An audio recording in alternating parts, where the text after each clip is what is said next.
And the impasse over the next phase of the ceasefire in Gaza continues. According to a statement by Israeli Prime Minister Benjamin Netanyahu's office, an Israeli negotiating team is discussing the hostages issue with Egyptian mediators. The comments come a day after Israeli strikes in northern Gaza killed at least 14 Palestinians.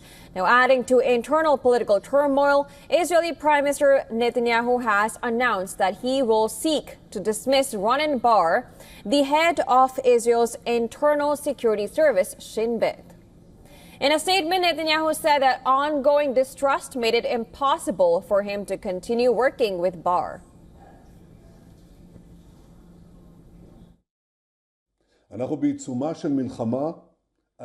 Citizens of Israel, we are in the midst of a war for our very existence, a war on 7 fronts. At all times, but especially in an existential war like this, the Prime Minister must have full confidence in the head of the Shin Bet domestic security service. But unfortunately, the reality is the opposite. I do not have such trust.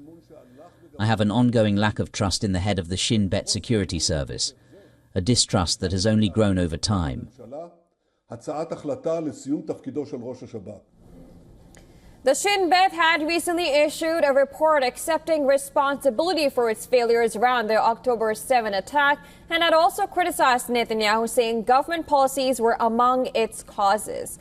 Under Bar, Shin Bet had launched an investigation into allegations that some Netanyahu aides were working for Qatar. In a statement, Ronen Bar said he had told Netanyahu that he planned to step down once the remaining 59 hostages were home. Israeli protesters and relatives of hostages rallied in Tel Aviv to demand a hostage deal with Hamas. The protesters called Netanyahu's move to dismiss Bar a war against the hostages.